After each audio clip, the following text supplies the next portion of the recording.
So I actually lied. No.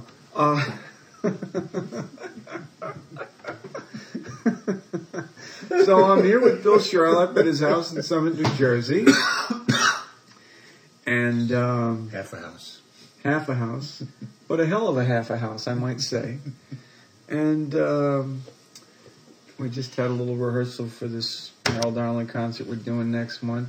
And, you know, I've done these interviews, and I have to say I'm really proud of them. I'm really thankful for all the great people I have in my life, both as artists and musicians and people. And I have no idea where to begin with you because we could go so many different directions and, you know, and talk about so much shared history. And so, or you could just throw me out, which is going to come at some point in the next few minutes anyway. You've got 30 more seconds. Okay, so tell me everything in 30 seconds. Well, I just kind of separate my life into before meeting you, right, and knowing you, right. When it got really good to be alive, once you got to know me, that's when life was getting good to you, Jack. Oh, this is too silly. This is like an interview that we're making for each other to listen to. Well, maybe that'll be it. That's what it might be. Yeah. Well. How's it going so far? It's going smashingly. So I think what I'd like to ask you is what I often talk to friends about when you come up, and I know you're not crazy about the fact that I bring it up. I was like, well, I knew Bill when I first met Bill in high school when we were 13 years old. He was playing Keith Emerson and Rick Wakeman, but yet he had this magic to how he played, in the way that he could kind of tell a story through what he was doing that just, you know, and that just immediately conveyed to everyone but the teachers. All the students knew it. A lot of the teachers didn't get it, and I sometimes feel that. Feel badly about the fact I don't think you were at all proper. Your talents were not at all properly recognized there, as were other people who were not primarily jazz musicians like Stephen Scott. I mean, we're not primarily classical players like Stephen Scott and Justin Robinson come to mind. But your journey, your evolution in your playing is so fascinating because you taught me so much about music just by sitting me down and playing music for me. And I think the thing I learned, one of the interesting things I learned was that when somebody plays music for you, you hear it differently. There's something metaphysical that happens in the room. There's something that just changes. It's almost like you hear it through the other person's ears. I think the interview's going great.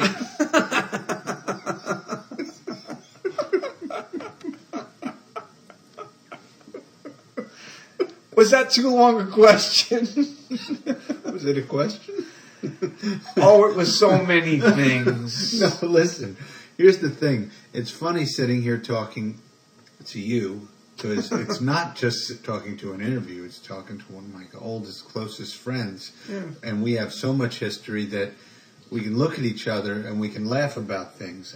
I remember reading about these comics, and they used to get together at the Edison Hotel, and they had so many jokes that they knew that say number 57 and everybody would fall out. Right. It's kind of like that with someone like you or with Sean Smith or, you know, guys like, well, there's not too many guys like you that I really grew up with and knew when I was 12 years old in high school.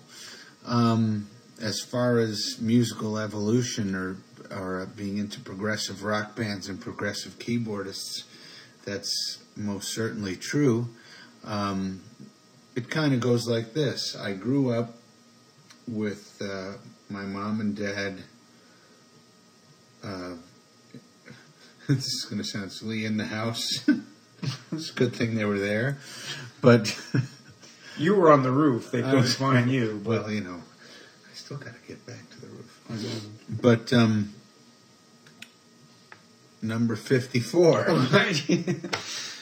But the first music I was hearing was my father sitting at the piano, playing the piano and writing his songs. And he wasn't really a piano player per se, but he had an energy when he sang and played that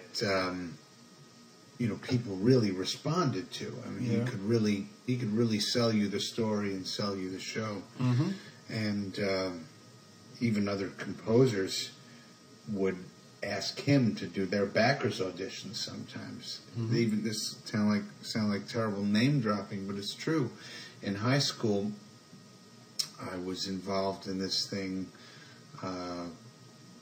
This sort of it was like a competition called the National Foundation for Advancement in the Arts, and they recognized some students. You know about all of this because you were there.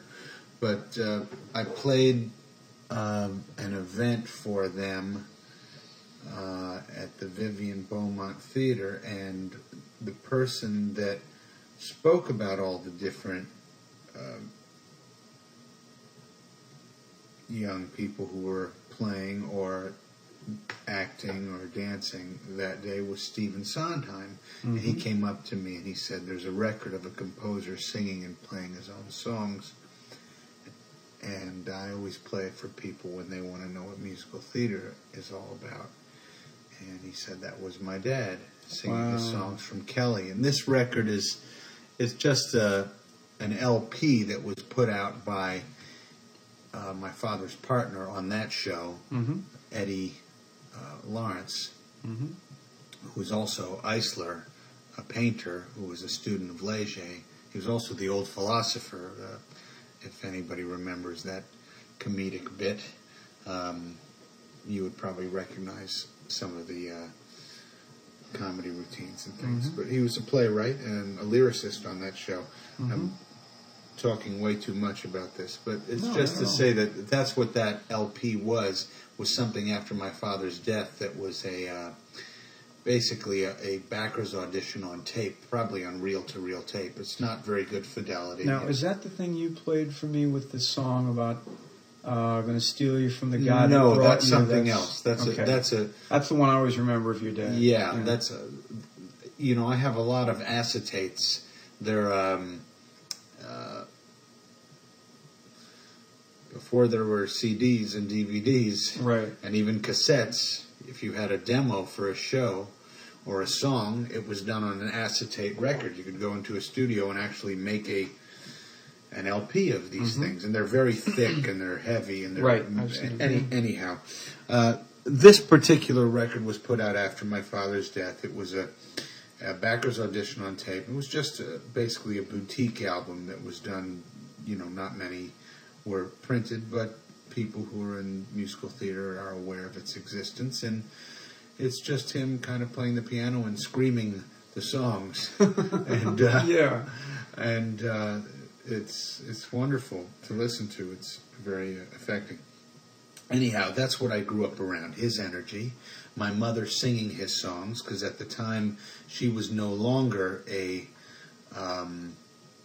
part of the music scene except for working on my father's demos or demoing his shows. But she had a very strong career before then. She had been a television personality. She was on the Perry Como show and the Mitch Miller show. And she had been on the road with Benny Goodman, and she had recorded pop albums. Even had a hit recording with a song called My Coloring Book, which was Kander and Ebb's first big hit.